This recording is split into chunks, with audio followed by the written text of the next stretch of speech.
হ্যাঁ, এই নৌকার নাম কি? টানা জাল নৌকা। টানা জাল। এটা কি কোনো কাঠ দিয়ে তৈরি? এটা কি ওই যে বাঁশের ইয়ে দিয়েই শুধু তৈরি? বাঁশ দিয়ে ককশিট। বাঁশ আর ককশিট দিয়ে। হ্যাঁ, এটা কি মানে কি মাছ পাওয়া যায় এটা দিয়ে? বিভিন্ন রকমের মাছ পাওয়া যায়। কত দূর পর্যন্ত যাইতে পারেন সাগরে? এর মধ্যে মনে করেন আপনার 1 কিলোমিটার। হ্যাঁ, 1 কিলো যাওয়া যাবে। এটা দিয়ে 1 কিলোমিটার পর্যন্ত যাওয়া যায়।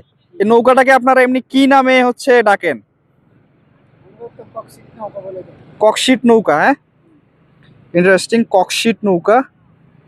এটা দিয়ে ওনারা কক্সবাজার সমুদ্র উপকূল থেকে 1 কিলোমিটার পর্যন্ত গিয়ে হচ্ছে এটা দিয়ে হচ্ছে ওনারা বিভিন্ন ধরনের মাছ ধরে থাকেন। হ্যাঁ, ইন্টারেস্টিং যে এটাতে শুধুমাত্র বাঁশ এবং ভিতরের পাটটা কিন্তু শুধু ককশিট দিয়ে হচ্ছে তৈরি, পুরাটাই ককশিট। এই যে ভিতরে আপনারা ককশিট দেখতে পাচ্ছেন, ককশিটের বাহিরে আসলে বাঁশ দেয়া। কয়জন যেতে পারে এই নৌকাতে মামা? 20 জন। 20 জন পর্যন্ত নেট ধরে টানতে হয়। এই নেটে সব ধরনের মাছই তো আটকায় নাকি? এটা কারেন্ট জাল না? এগুলো হচ্ছে আপনার বাটা জাল। বাটা জাল। আচ্ছা, ঠিক আছে মামা, ধন্যবাদ।